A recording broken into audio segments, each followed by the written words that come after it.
גם אני רוצה קודם כל להודות לך, תמר, שנתת לי את ההזדמנות רגע לעצור ולחשוב באמת מהי הסגולה שלי לאורך החיים ולהעמיק בה. ושאלתי את עצמי אם האופטימיות הזו היא באה מתוך מקום של אופטימיות אקטיבית, או מתוך איזושהי תמימות של להסתובב בעולם, ממש בעולם של לה לה לנד ושהכול טוב. אז לא, אז זו ממש מבחירה אקטיבית. האופטימיות שלי מגיעה. חשוב לי להציג את עצמי, אני אימא לשלושה ילדים בוגרים, והבת הבכורה שלי סיימה עכשיו את תפקידה כקצינת נפגעים בשריון לאורך כל המלחמה. ובעלי הוא איש קבע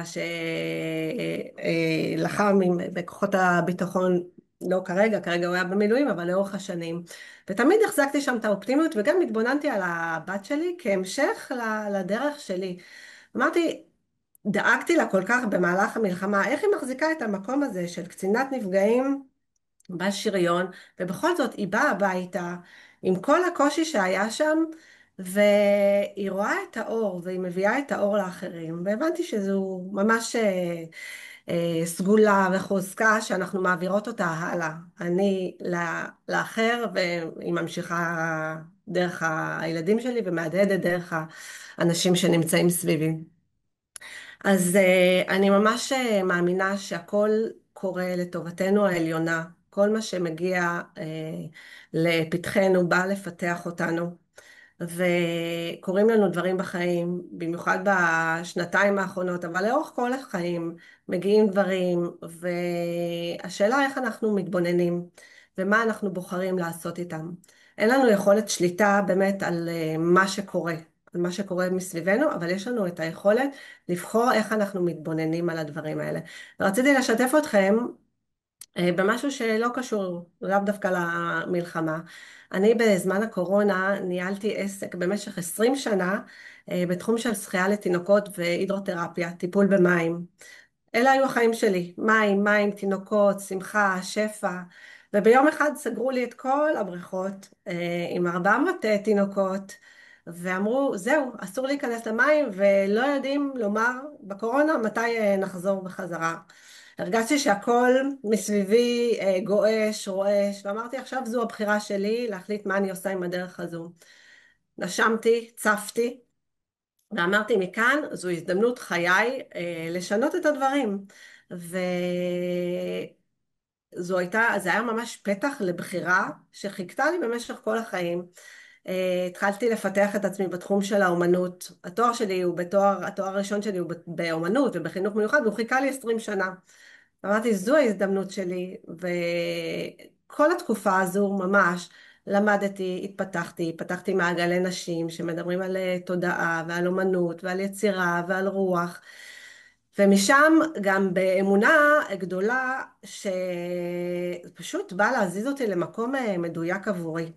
והמים כבר בסוף התקופה הזו של ה-20 שנה, לא יכולתי להכניס את האצבע לתוך המים. היו לי מדריכים, והעסק היה מאוד מאוד גדול, אבל אני לא יכולתי כבר להיות חלק מזה. וזו הייתה נקודה מאוד מאוד אופטימית מבחינתי ועבורי, ומשם רק צמחתי. אז זה מה שרציתי ככה, קודם כל לשתף, שפשוט מגיעים אלינו דברים בחיים, יש לנו את יכולת הבחירה לבחור איך לקחת אותם. אין לנו את הבחירה בדברים שאנחנו מתמודדים איתם, הדברים הגדולים, אבל זה מקום לשינוי ולהתפתחות ולהקשבה פנימית. והאופטימיות שלי לא נולדה מתוך תמימות או מקלות, אלא מתוך החיים עצמם. ואנחנו לא מתעלמים מהכאב, ובמיוחד עם המטופלים שלי, שגם רציתי לשתף, שאני חושבת שאני מהדהדת להם מאוד, גם לילדים שמגיעים עם הכאב, ועם כל מה שהם פוגשים, ועם הנערות שמתמודדות עם לא מעט דברים, ואנשים שמגיעות ושואלות את השאלה, למה זה מגיע לי? אני משנה את נקודת המבט ואומרת לאותן נשים, לא, להתבונן על החיים לא מתוך מקום של למה זה מגיע לי. זה הגיע אליי כדי שאני אשנה משהו. אז בואי נסתכל על המקום מעבר לעננים, נסתכל על השמיים הכחולים. וזו לא סתם סיסמה וקלישאה, כי תמיד השמש זורחת, וזו בחירה שלנו איך להסתכל על החיים שלנו.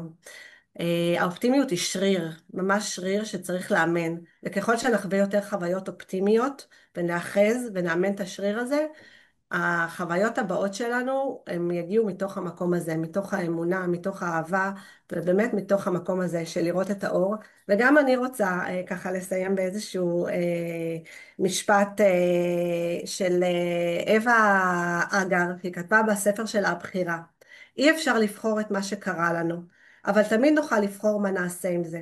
הבחירה היא החירות האמיתית שלנו, והיא כתבה את זה בעודה חובה, את החוויות קשות ביותר בחייה בתקופת השואה.